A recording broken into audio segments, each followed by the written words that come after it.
Went and saw Indiana Jones and the Last Crusade last night at the drive-in, which was a lot of fun to return to. And we will talk a little bit about Sean Connery today, so...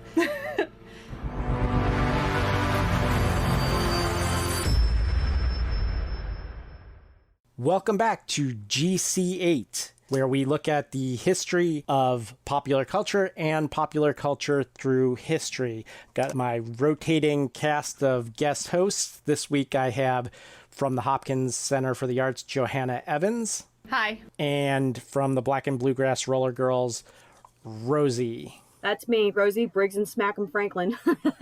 So many names, so little time. We're going to be talking about the 2006 film Casino Royale. This is a follow-up on our Bond series to two previous episodes where we did the 1954 climax episode Casino Royale and the 1967 Bond satire Casino Royale. And now we're doing going to look at a fairly straight rendition of Casino Royale. But before we do that, let's get a background to the year 2006. 2006 was the year I graduated high school and started college. So it was really interesting seeing what things I remembered from 2006 and which things I had forgotten. I divided up the news flashes based on entertainment, which I'll go through first. Crash won Best Picture that year, which, if you recall, was a little bit of a scandal because it upset Brokeback Mountain, which ended up taking Best Director and Best Adapted Screenplay. But there were a number of people in the film world who were baffled by Crash's win that year. Other major films that came out throughout 2006 leading up to our Bond picture, the top grossing film that year was Pirates of the Caribbean 2, Dead Man's Chest, followed by The Da Vinci Code, then Ice Age 2, The Meltdown, and then our beloved Casino Royale. Other notable pictures that year, V for Vendetta, and Inside Man, Devil Wears Prada, Little Miss Sunshine, Borat, Snakes on a Plane, The Queen, The Departed, and Fast Food Nation. The year closed out with Children of Men and Pan's Labyrinth. So actually a pretty great year for film, despite Crash winning Best Picture. Notably also, the Blu-ray debuted in 2006, as did the Nintendo Wii. So some things that are still sticking around now. And also in industry news, Walt Disney bought Pixar in 2006. So in some ways, the beginning of the end. But more importantly, setting the stage for a Bond picture requires going through significant world events. The UN General Assembly replaced the UN Commission on Human Rights with a new Commission on Human Rights, which the U.S. didn't actually join until the Obama administration. Now, of course, we're no longer part of that at the moment either. President Mahmoud Ahmadinejad confirmed that Iran had successfully produced some low-grade enriched uranium, and North Korea also did some nuclear tests that year. We were, of course, in the middle of the Iraq War. Al-Zarqawi was killed in 2006, a pretty significant milestone, and Saddam Hussein was executed at the end of the year in 2006, sentenced to death by hanging, and it was a botched execution. Other news flashes relevant to Casino Royale specifically, the guys responsible for the Enron scandal went to trial in 2006 and were sentenced to a couple decades in prison, although Kenneth Lay, one of the main people on trial, actually ended up dying shortly after being sentenced. The only other notable event that I think everyone would be remiss if I didn't mention is 2006 was the year that Dick Cheney shot his friend in the face while they were out hunting. So just to set the stage for where we were politically and what was on people's mind, there are a couple other little news flashes that are relevant to the film, but I may wait to mention them until we are fully underway so as not to give away parts of the plot. Ooh. As I mentioned in a previous podcast, the rights to Casino Royale have long been in contention. And it wasn't until Columbia traded the rights to Spider-Man that they were able to get the rights to Casino Royale. So finally, in 2006, we get the official version of Casino Royale on the big screen for the first time since Dr. No, since the franchise started. The other Bond story that had a lot of rights issues I've mentioned before is Thunderball. This is important because Thunderball introduces Spectre. So the rights to Spectre are tied to Thunderball. While other films have Spectre in them and stuff like that, Spectre is tied to Thunderball. So at this point in time, you will not hear the name Spectre mentioned at any time in the franchise. A alternate organization starts to get spun up in Eon Productions called Quantum. We see some aspects of Quantum in this one because SMERSH, as we had mentioned in previous ones and from the book, is the bad guy spy organization. But SMERSH was the real forerunner of the KGB and doesn't make sense in a post-Cold War era. So redoing Casino Royale with SMERSH wouldn't make sense. Okay, all of that is a long lead-in to what's happening in this film. While this film was still in development, Pierce Brosnan steps down as Bond, and we get the casting of Daniel Craig. I initially was not impressed with this casting, although I liked the idea of going away from a pretty boy Bond to a more rough and tumble Bond like the Connery era.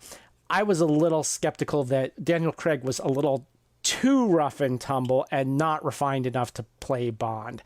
I'll get into that later. The other thing I want to say is for a little while, Quentin Tarantino was considered as a possible director for this film. So that gives you an idea of how crazy things were getting with what are we going to do with Bond now at around the turn of the millennium. The other casting that's notable is Vesper Lynd, who is very important in Bond's history. And we've talked about Vesper in the past. In the first version of Casino Royale, she was an amalgamation of Vesper and Renee Mathis, who worked for Duchem Bureau. So she worked for Duchem Bureau. We get a more pure version of Vespa in this one.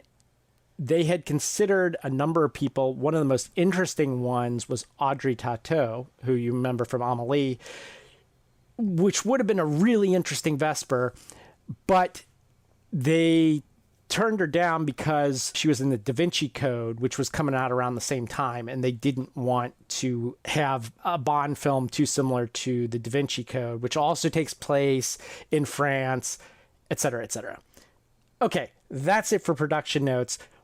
Rosie, why don't you start us into the plot rundown for the 2006 Casino Royale? A newly minted James Bond, meaning he just received his license to kill. British Secret Service agent was given this by M. He kind of botched up his first assignment and then was sent on an assignment to find the financing behind a secret terrorist network.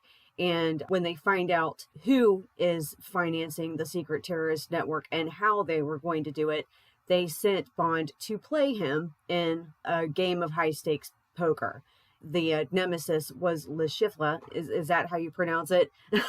I'm not very good at pronouncing French, and it's very tempting to say that in the English pronunciation, but he's an evil guy, and he cries blood. And he has an inhaler, and he's just really creepy and weird, and he made a great bad guy for that film. It opens in black and white, which I thought was very cool. Automatically, because of the language of film, we know flashback because it's in black and white. Basically, what we're seeing is how 007 becomes 007. The 00 designation given to an agent in MI6, as everyone should know by now, means what? License to kill. License to kill. So in order to become licensed to kill and get the 00 designation, you got to have 2 kills. 0, 0. That earns your 00. And we get to see one of Bond's first kills. Yeah, and that awesome fight scene in the bathroom. Yes. So what we thought was going to be a reboot of Bond, because there's a new millennium, new actor playing Bond, turns out is not actually a reboot. It's the prequel. It's the prequel to all Bond movies up to this point, which I thought was a really cool thing to do. Then we get, of course, the opening credit sequence. Somebody told me once upon a time that Albert Broccoli, one of the only reasons he did the Bond films, or one of the main reasons he did it, was so that he could do these credit sequences, these amazing opening credit sequences, which I totally believe, because in the history of motion graphics and talking about opening credit sequences, you cannot talk about opening credit sequences in films without talking about the Bond franchise. You just can't, because they are the gold standard.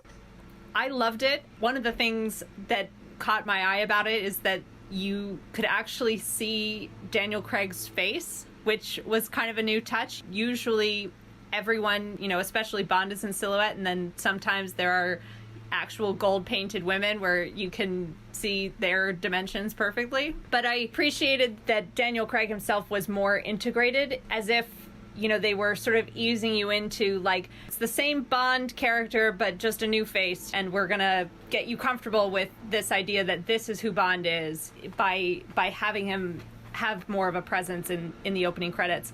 And also, there were a lot less naked women in this opening credits sequence. And I appreciated that as well. I also appreciated that. Now, keep in mind, I'm actually kind of new to James Bond. I never really got into watching the James Bond films, so the opening credits were visually stunning for me. I'm an artist at my core, so getting to see that was a total ride for me. I loved all of it. There were so many parts of it. I was like, oh wow, I love how they, did that with this and did that with this, and how they took the casino theme and the playing card theme, and it was just, they took it for an acid trip, and it was amazing. I loved it. I also like how just before going into the credits, you still get the turn with the gun and the shot through the barrel, like in the classic Bond. It's nice that it sets you up with this black and white backstory, which seems to be both a callback to this particular character's past, but also, a genre callback. That opening sequence in black and white felt very film noir. Tracing some of Bond's origins into that time period, and having just watched the climax episode of Casino Royale, it was kind of fun seeing that visual parallel there too. Even though you said that had been filmed in color and just the only surviving thing we have is black and white. But still, I like the turn with the gun. And there were a number of other callbacks throughout the film for Bond fans, like the 1964 Aston Martin, which has, like a tiny mention, that he wins the car in a poker game. But we'll get to that later. I like these frills. I want to say that I am personally not opposed to naked women in the title sequences. That's completely fine by me. But to be gender balanced and fair, and a call back to other Bond films, did you guys notice the similarity of Daniel Craig coming out of the ocean to Honeychild Rider coming out of the ocean? Honey Rider, yeah. Honey Rider coming out of the ocean in Dr. No. Yeah. Well, and then later Halle Berry in Die Another Day in the orange bikini. Oh yeah, that's right. There was that too. Yeah, but Daniel Craig, yeah, I had a moment of objectification there, which I will confess to, and I was thrilled for the filmmakers that they included that. I had several moments of objectification throughout the film, and I'm not mad about it. Daniel Craig is he's gorgeous, and he really did a good job playing James Bond. He was British, he was gorgeous, he was strong, and he was rugged, not afraid to get down and dirty and get into a fight and get the job done, and I love that. One of the other things that I liked was that he was manly and assertive, but then still left room for consent. Yes. And it was surprising watching this, but like his flirtations with Demetrius's wife. They're making eyes at each other from across the poker table. And then they have a conversation where he's very explicitly saying, like, how about you come back to my place? And she's like feeling out, what is this? But he charms her, and she gives like very clear, like, okay, I'm coming back for one drink. And then in the sexual encounter that ensues, she is on top, she is initiating, he's taking it slowly, and she's the one saying, like, okay, are we gonna do this or what? And it was just a really nice change from how a lot of those encounters happen in other Bonds. So it was great seeing that Craig could be both, very, very manly and also not a jerk, not a creep. It was, yeah. What I liked about Daniel Craig's performance and this movie overall, which I'm going to come out and say it, I think this is one of the best Bond films ever made. I really liked it because it was a back to basics Bond.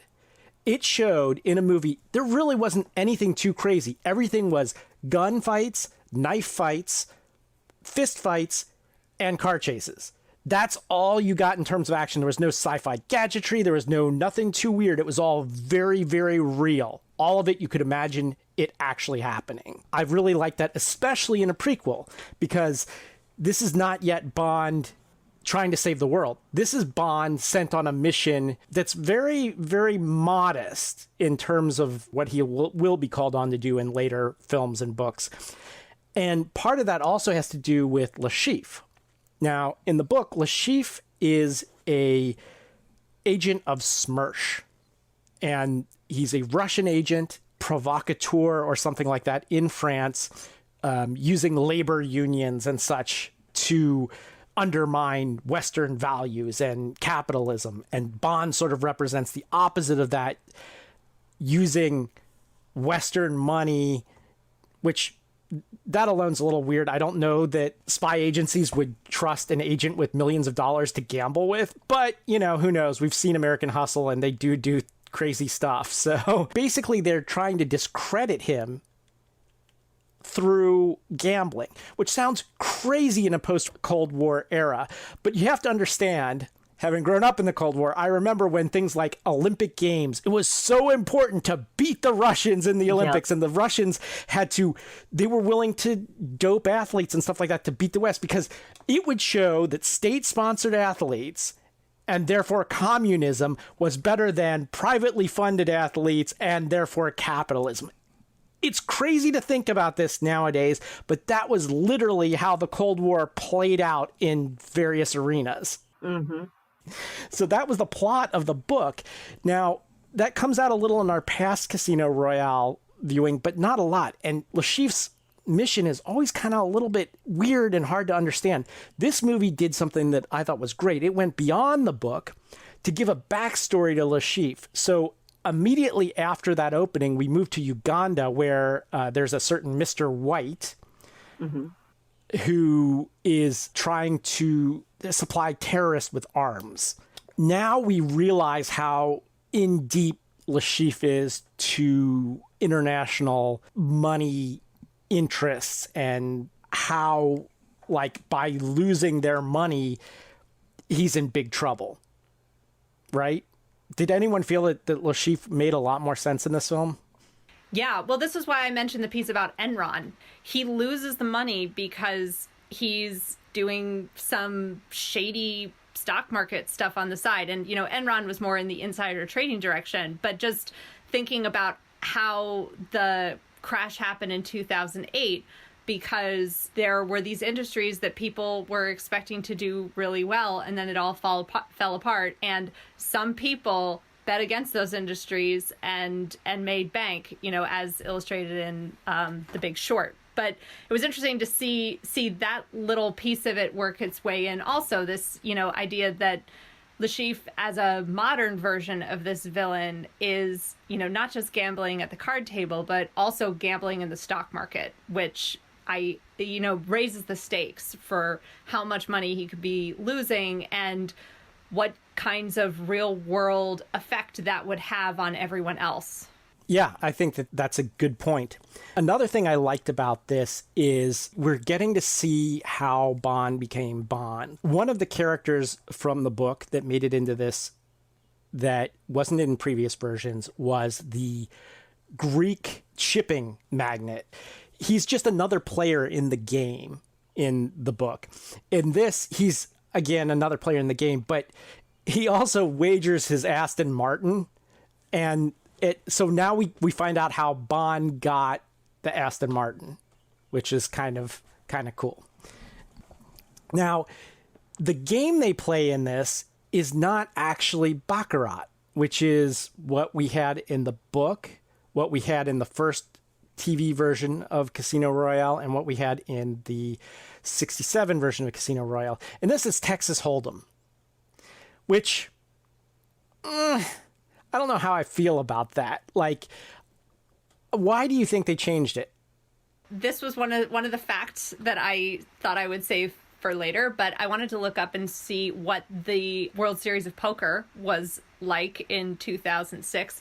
And as it happens, that year in 2006 is still the largest pool in the history of World Series of Poker. And the total prize pool that year was $82,512,162. Wow. Crazy amount. And the first prize that, the winner, Jamie Gold, won was $12 million.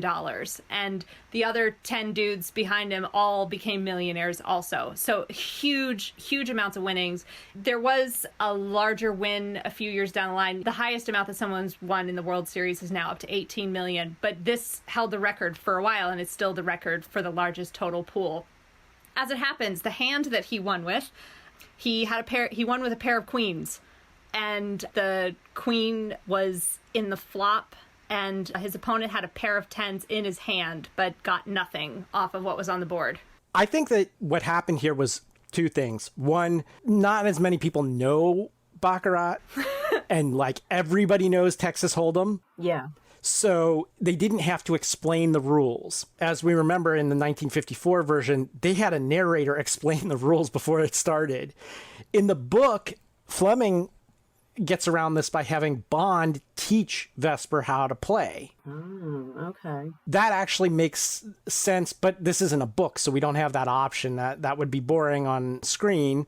So I think they went with Texas Hold'em because more people knew it. Also because, it was super popular in the mid-2000s and, with that biggest pot ever and stuff like that. Interestingly, in the book, Bond also wins with two queens. Baccarat is a game like 21, except in Baccarat, you're trying to get 9. Okay. Face cards, Jack, Queen, King, are worth 0. So you got 2 that are blind to everybody but you, where you can see what they are, but nobody else can. And then you get your faced up card on top of that. Well, his 2 face down cards were queens, which were worth 0, and then he got a 9. So he also won with 2 queens in Baccarat. So they preserved that little detail for card players and whatnot and super geeks. But that's what we are on this show. So yeah, no, that's crazy.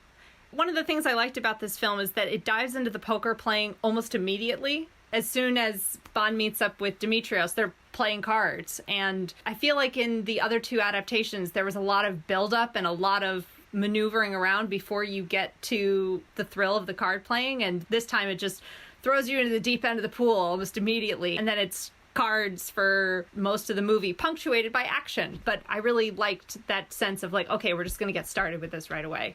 Yeah, I thought it was pretty cool that Bond not only got his car, but he got his girl. I was like, okay, Bond's just a total badass. We like him. So that was a trip, and just to see the look on Demetrios's face when he got his car, he was like, oh, okay, great. You're stuck on the island, dude. Sorry. So, Eric, just to go back to what you had said before about this Bond being, a little bit grittier and more in the real world, I think some of it is that this is the first Bond film to really address a post 9/11 world. Die Another Day came out in 2002, but the plot of that film about, conflict diamonds being stolen by a North Korean guy who had a grudge against him, but then did a face-off scenario with somebody else, and then there's a battle in an ice palace, and the car turns invisible, and just like the amount of ridiculous sci-fi doesn't quite match up with what the world was like in a post 9/11 world, of the sense of it's not necessarily going to be some crazy mastermind behind everything. It's actually going to be lots of little guys that are all part of a larger system. And I think one of the reasons why this Bond ends up being more visceral and the action is, more believable is because he's fighting a lot of little guys throughout the film. I confess, this is now maybe the 7th or 8th time I've seen this movie, and it's only now that I'm starting to really get a sense of who is who. But I remember the first time I saw this film being kind of disoriented of, wait, who's that guy? Who's he working for? Wait, why are we chasing this new guy who's dressed as a security officer at the airport? Where did we run into him? And then oh, there's someone else who works for Le Sheep, and the bodies are in the trunk of that guy's car. And there's just a ton of little bad guys in this film, which I think contributes to that sense of real world action, but also does make the plot, I think, a little bit trickier to follow. I don't know if anyone else had that feeling of, wait, who's that? Actually, full confession, I always Google the movie so that I have the cast of characters and who's playing them, so I can refer to who is who when I'm taking notes when I'm watching the movie. And that really helped me follow along, especially being newer to the Bond franchise. I really enjoyed the gritty aspect of all of the fight scenes and the chase scenes in the film. It almost had a Jackie Chan use whatever resources are at hand kind of aspect to it. You know what I mean? He used everything. Anything that was available, he was going to use it to kill you or hurt you, to get from point A to point B. The one scene where they just kept, when he just kept climbing and climbing and climbing, chasing the one guy. Oh my gosh, I can't remember his name right now. The bomb maker. The bomb maker, yes, yeah. The bomb maker. So he was chasing after the bomb maker. He's climbing up, steel contraptions and then jumping back down. I just don't even understand how both of them basically survived that until the very end of that chase scene. I mean, sure, in real life it would be unrealistic, but when you watch that film, it looks totally possible. And I love that. Well, I don't know. I've seen a lot of those extreme climbing videos. It's quite it's like a trend on social media, particularly in Russia and around the world, but in particular in Eastern Europe. There's this trend to climb tall buildings and take selfies and stuff like that.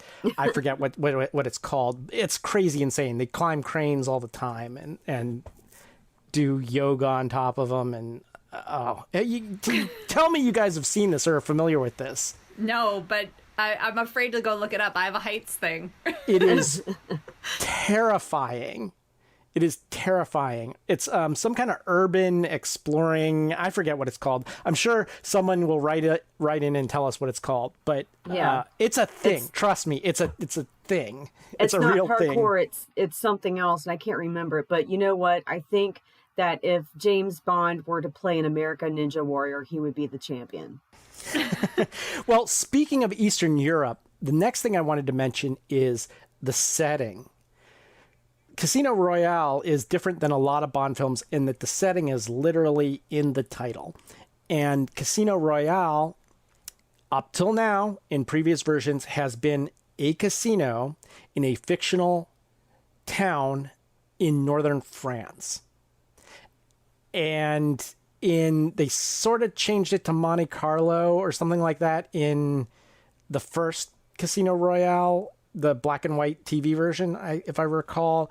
And it was total, who knows, with 67, they just sort of glossed over all that. The casino was like an afterthought in that film.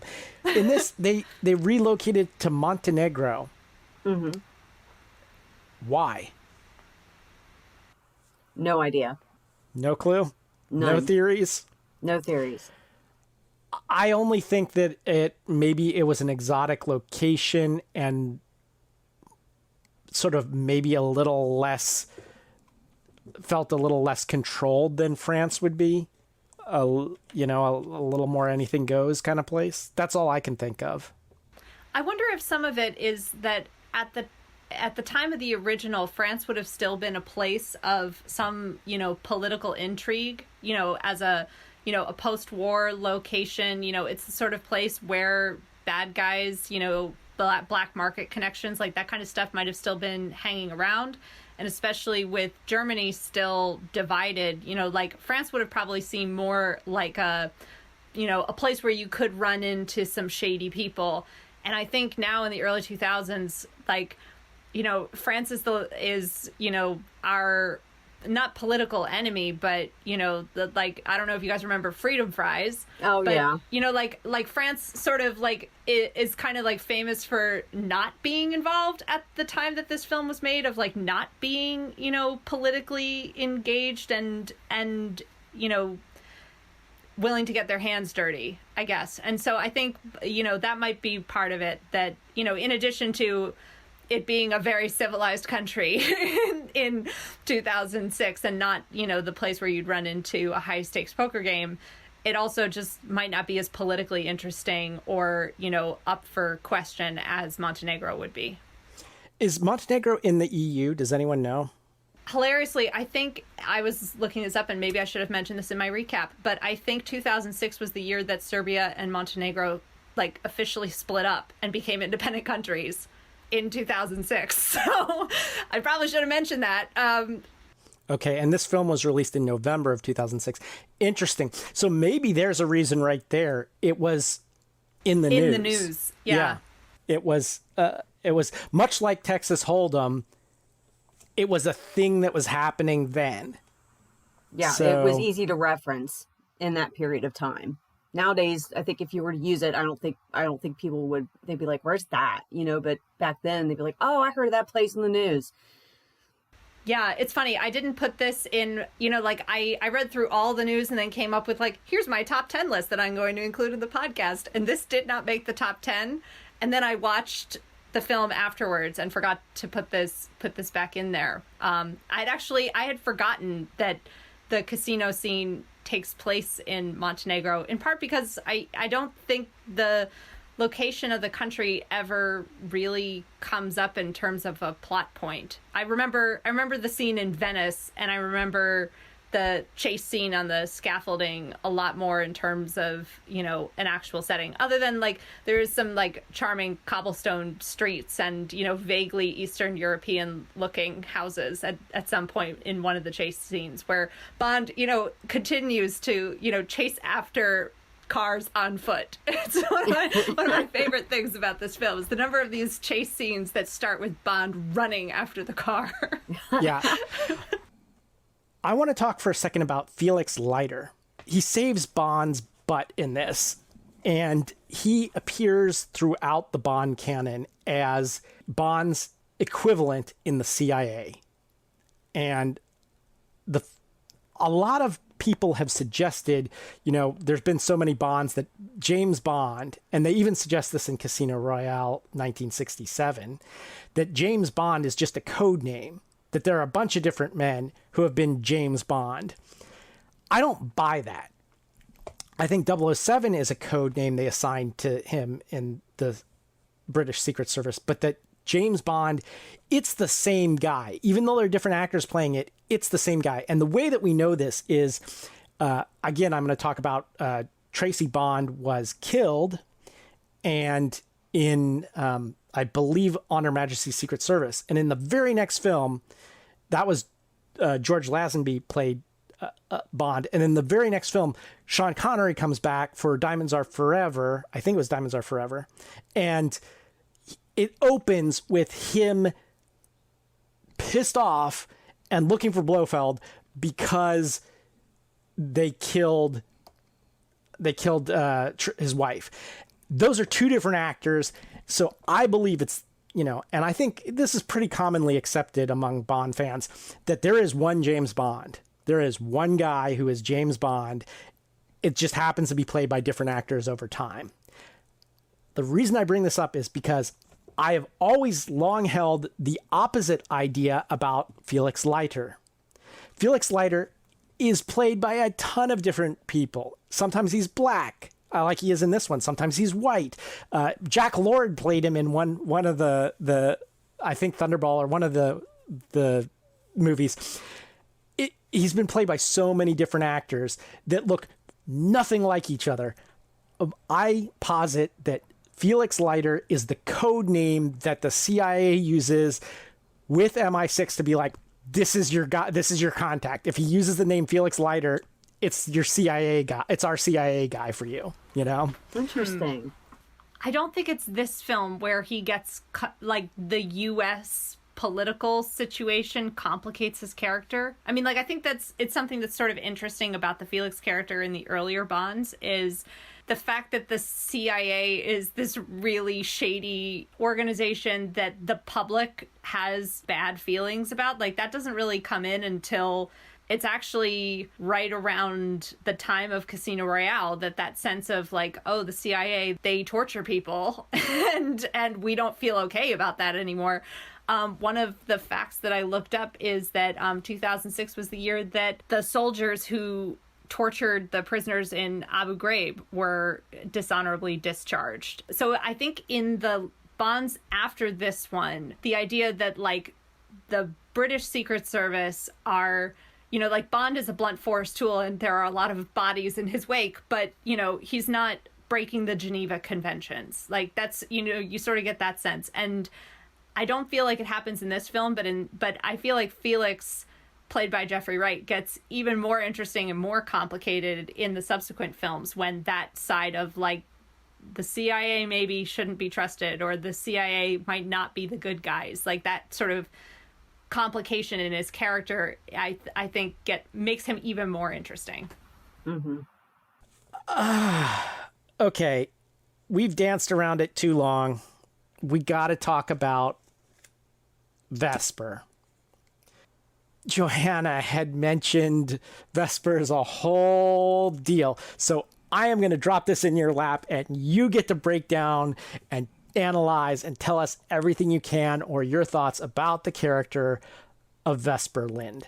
One of the things I like about her character is you immediately get the sense that she can give it as well as she takes it. And the Sherlock Holmes style flirtation between her and Bond on the train establishes that she is a complicated person with her own history and her own ambitions. And she's not going to be immediately swept off her feet just by the force of Bond's personality and perfectly sculpted ass, as they say in the film. And it's really great to see her established that way. And throughout the film, not being afraid to say, here's me in character being angry at you for blowing that hand, just, that she's not trying to be nice. She's not trying to be likable for Bond. She has her own goals. I think that's what makes her betrayal so devastating, is you feel like she's a real person and that you also like her as an audience member and you also trust her. And when she turns out to maybe be exactly what Bond imagines all women are, then it hurts because you wanted her to prove him wrong. You wanted her to prove, that women aren't just meant to be, used and tossed aside. And the film doesn't do that to her. They don't really toss her aside. I feel like she goes out on her own terms, which is awesome. But I did feel like my sense of being betrayed by her was connected to how hopeful I was that she was gonna make him change. And instead, if anything, her betrayal of him hardens him more into being the He-Man woman hater. Rosie, what did you think? Well, I found it interesting when he, in the beginning, was like, "You're not my type because you're single." You know, he did not want attachments. That's why he hooked up with Solange Demetrios, because she had a husband. He didn't have to stay with her. He could just move on with his life and everything was fine. But, you know, Vesper legitimately, I feel like she legitimately stole his heart and was everything that he was not looking for, and he fell for it, and she ended up betraying him in the end. But I kind of question whether that was really a betrayal, because his life was saved. So, you know, but it's just, it was interesting. Their dynamic was fantastic, and I love the fact that she was very much her own person. She did everything on her own terms. Yes, she was beautiful and charming, and Bond kind of pushed her to use her beauty and charm to her advantage. And he even pointed out when he was reading her, where they had that scene where they were totally reading each other for filth, as they say. In the gay community, they read each other for filth. Let's be real.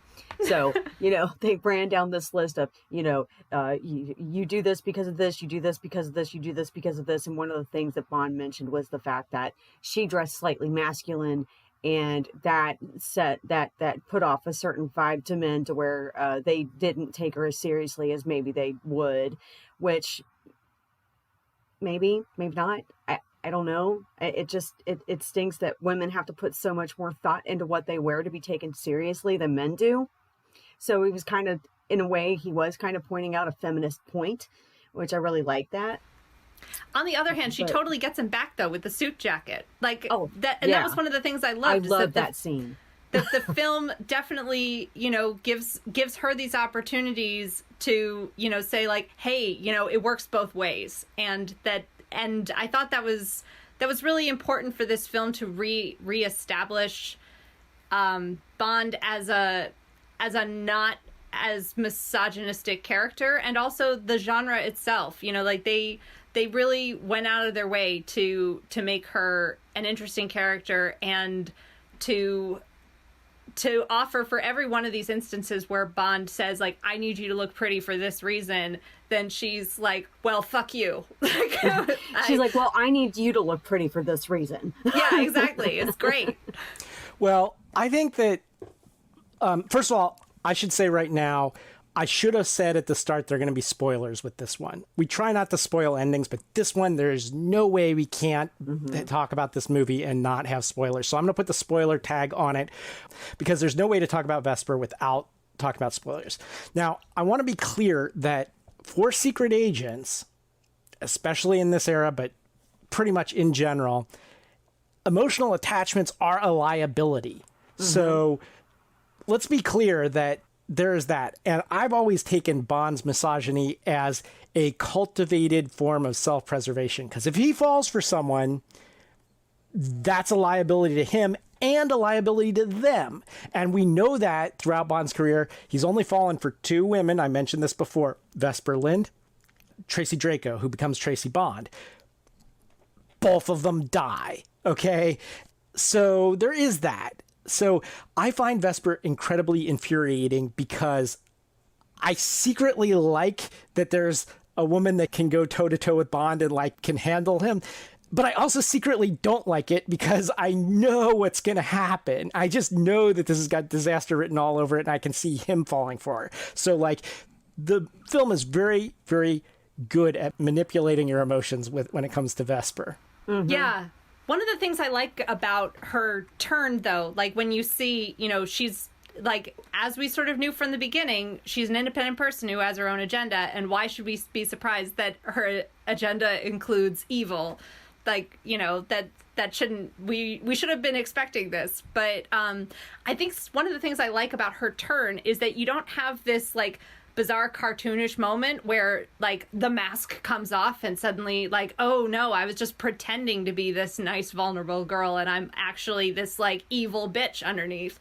And I'm only going to reference Indiana Jones and the Last Crusade once, but it's like that moment, you know, when you realize that Elsa is actually a Nazi and she's like, but you should have listened to your father. And it's like this like, oh no, the mask is off and she's evil. And like, I really like that in part of this reveal of, you know, Vesper actually working with the bad guys, that there isn't that moment of her saying like, oh, I'm actually this completely different person and you never figured it out.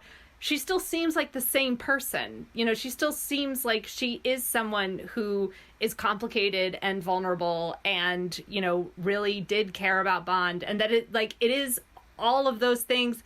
And she's also working for the secret villain network. Like, and I like that they didn't have to change her and make her like a cartoonish version of evil woman in order to make that turn believable. So props to Casino Royale for that.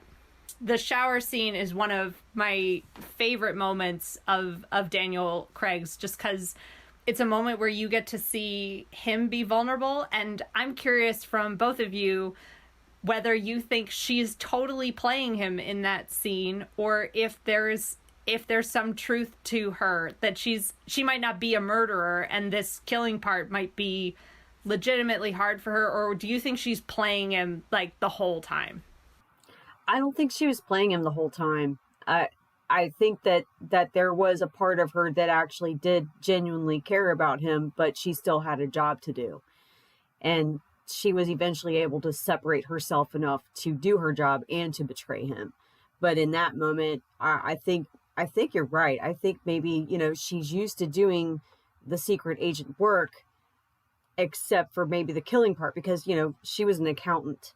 So she dealt with money. She dealt with finances. She dealt with the corporate side of being a double agent, not necessarily the physical side where you're, you know, fighting the bad guys and killing them and, you know, things of that nature. So I think in that moment, yes, I think that was a legit moment where she was processing what had just happened, and he was there. And I feel like maybe he even understood where she was coming from, because he had to kill a person for the first time at one point too.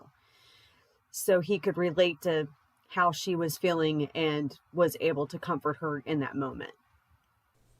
That shower scene is probably the most tender moment of all the Bond films, of every minute of every Bond film ever made, is that shower scene. I think she was legitimately falling for him.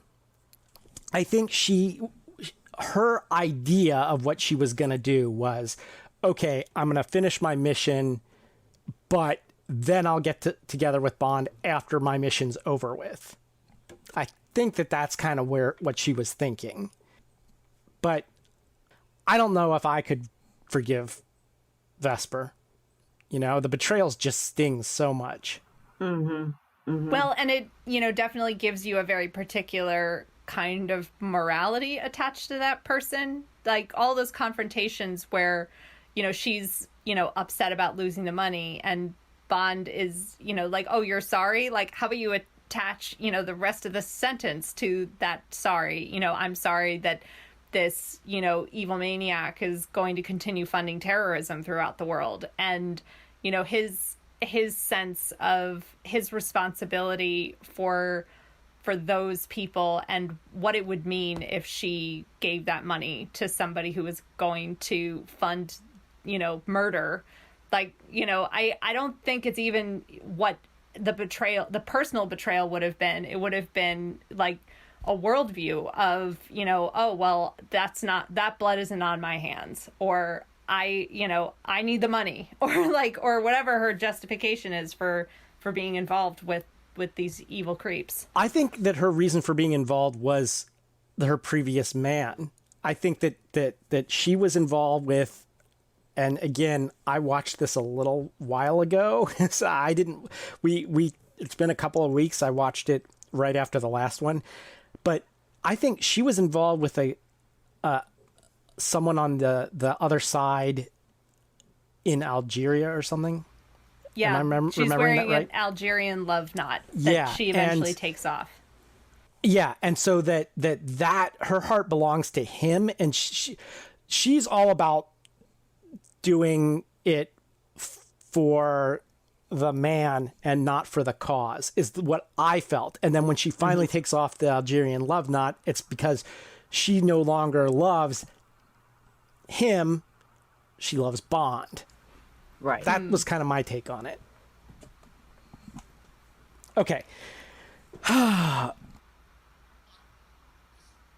the mask is off and she's evil. And like, I really like that in part of this reveal of, you know, Vesper actually working with the bad guys, that there isn't that moment of her saying like, oh, I'm actually this completely different person and you never figured it out.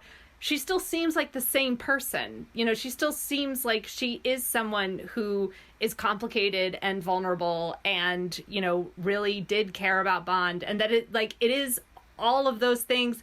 And she's also working for the secret villain network. Like, and I like that they didn't have to change her and make her like a cartoonish version of evil woman in order to make that turn believable.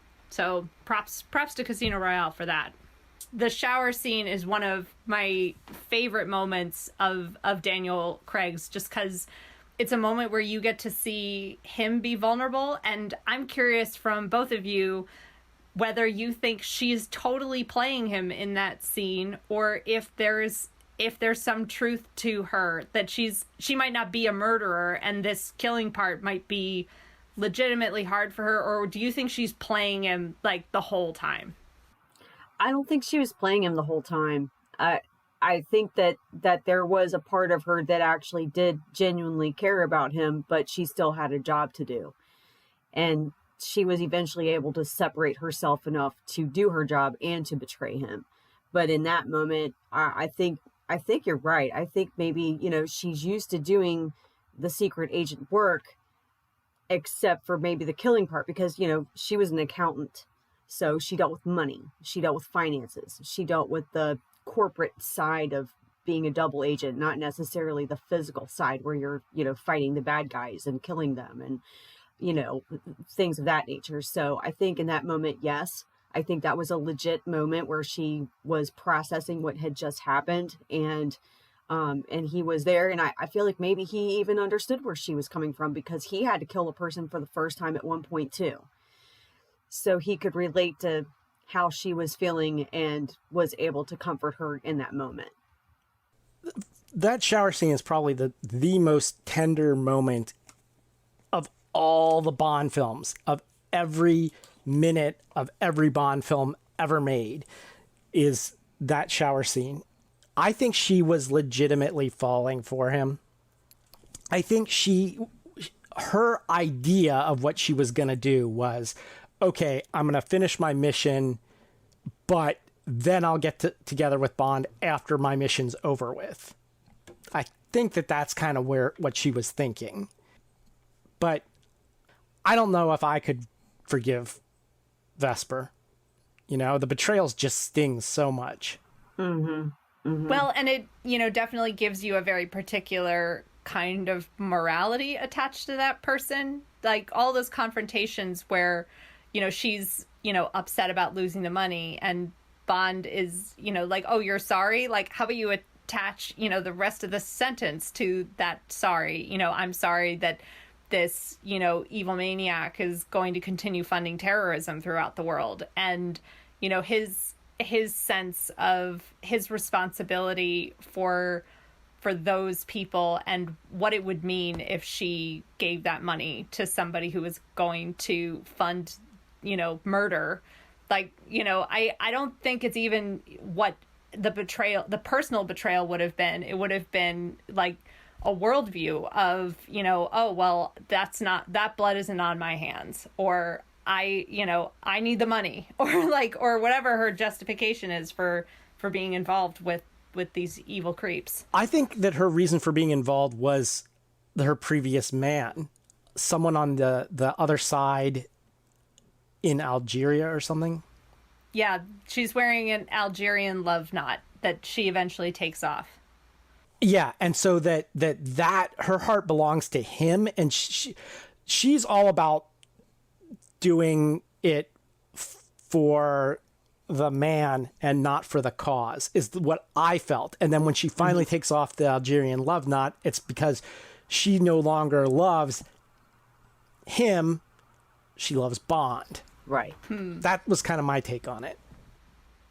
I wanted to talk about ego. Seeing the word ego or arrogance show up like clockwork about every 10 minutes in the film, and really addressing this point of Bond's character, which I feel like Q in some playful moments, sort of tells Bond that, maybe, don't shoot first and ask questions later, or M is often trying to rein him in, and Moneypenny also is scolding him playfully, but you never really get a sense of anybody addressing this part of his personality.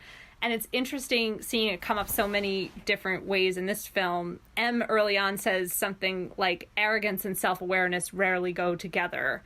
There's a moment where Vesper goes into the elevator by herself, and she's like, there's not enough room for you, me, and your ego. It's all over the place. And I think it's interesting that they were teasing him and also being critical of him in so many moments in this film, when in some ways Bond's ego is the most attractive, most interesting part of him. That, the part that draws us to him as viewers is his arrogance, and that he's so confident and so suave and knows what he's doing and can slip in and out of dangerous situations and is reckless and gets away with it. His ego seems to be one of the main attractive points about him, for audiences. And to see it criticized so many times in the film, I thought was really interesting. Well, this is Bond becoming Bond once again. This is this is the earliest Bond story in both Fleming's writing and in the movies. As we said, it's a prequel to everything else. This is Bond becoming Bond, and clearly his weakness, his biggest weakness as an agent, as far as MI6 is concerned, is his ego, right? So in this one, I think we're seeing him have to deal with a bunch of things he's going to have to get over. He's going to have to kill people and get over it. So that's the first thing to get out of the way fairly early on. He doesn't have that much trouble with it, but it's clear that it affects him a little bit, him becoming a 00. 2, him having to overcome his ego. He never does. He tamps it down, and he will have a big ego for the rest of the Bond films, and it will get him into trouble many, many times in the future. And 3, no entanglements with women, no emotional entanglements with women, and that's what this movie's all about. Luck did not be a lady in this one. I wanted to give a shout out to Madame Judi Dench, because she's always fabulous in every film. I just want to put that out there. And I love the fact that she was never afraid to put him in his place or even threaten his life if he stepped out of line. Like, she was like, if you ever break into my apartment again, I will have you killed.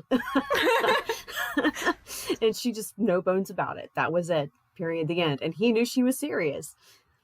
Yeah. What's interesting about M was a man in the books, and M was a man in the movies, until in real life, the head of MI6 eventually became a woman, got that job at some point in time.